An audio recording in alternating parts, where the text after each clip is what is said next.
मैं आपको बारंबार कहूं इस मंच से, मुझे हिंदू और मुस्लिम से कोई भेद नहीं है। मुझे एकदम कोई, हमारे कितने बच्चे इसमें बैठकर जो गैर हिंदू हैं वो बैठकर कथा सुन रहे हैं, आपको पता नहीं, पर मैं आपको मिलवाऊंगा।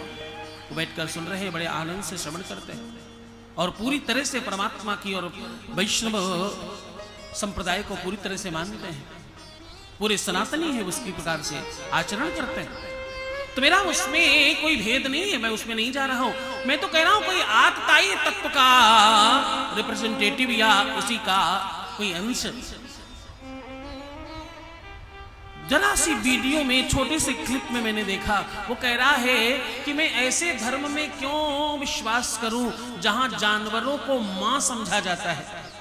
ये उसके शब्द हैं, मुझे किसी ने दिखाया। मैं कहा इस बात का तो भैया जवाब देना भी अनुचित है, ये तो मूर्ख भी नहीं है पूरी तरह से। अगर मूर्ख भी होता तो इसे कुछ कहा जा सकता होता।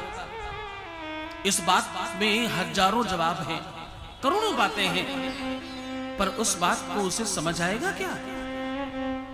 हम किसी जानवर को मां समझ रहे हैं, पर तुम्हारी तरह तो बिल्कुल नहीं है कि तुम मां को ही जानवर समझते हो। कम से कम मुझसे बहुत अच्छे हैं। हाँ, तुम्हारे यहां तो मां बहन कुछ खास मतलब नहीं बनता, तुम तो जानवरों से भी गए गुजरे हो। हम तत्व को, हम हर तत्व में परमात्मा का दर्शन करते हैं, हर तत्व में परमात्मा देखते हैं। और ये तो प्रमाणित है, ये तो वेद कहते हैं हमारे यहाँ, ये तो शास्त्र कहते हैं, ये तो लिखा हुआ है कि माता गाय में 33 कोटि देवी देवता है, कि अगर रास्ते में माता गाय का दर्शन हो और हम परिक्रमा न कर सकते हो तो कम से कम उसकी दाहिनी तरफ से निकलकर भी अगर चले जाए तो परिक्रमा मान ली जाती है और आपका कार्य सिद्ध होता जहां आप जा रहे हो। ऐसे मानस के लोग हैं हम। अच्छा, ये पवित्र भावना और ये सकारात्मक चिंतन करता क्या है?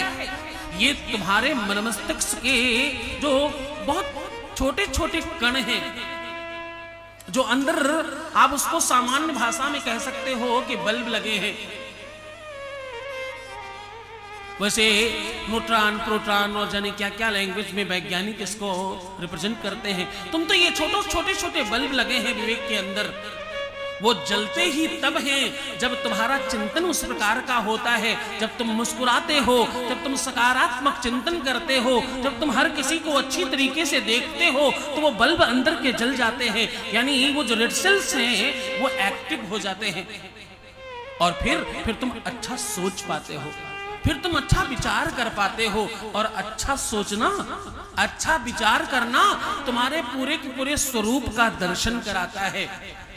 क्यों? क्योंकि अगर विपत्ति आए तो सबसे पहले सोच पर ही प्रभाव डालती है।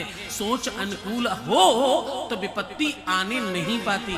हाँ, तुम कहते हो ना, विनाश काले आगे विपरीत बुद्धि, पहले बुद्धि पर प्रभाव पड़ता है। तो बुद्धि अनुकूल करने के लिए तुम्हें सकारात्मक चिंतन चाहिए। तुम्हारे में बल तो बहुत है, ताकत तो बहुत है, सामर्थ्य तो बहुत है, तुम समझ नहीं रहे उसको केवल। हाँ,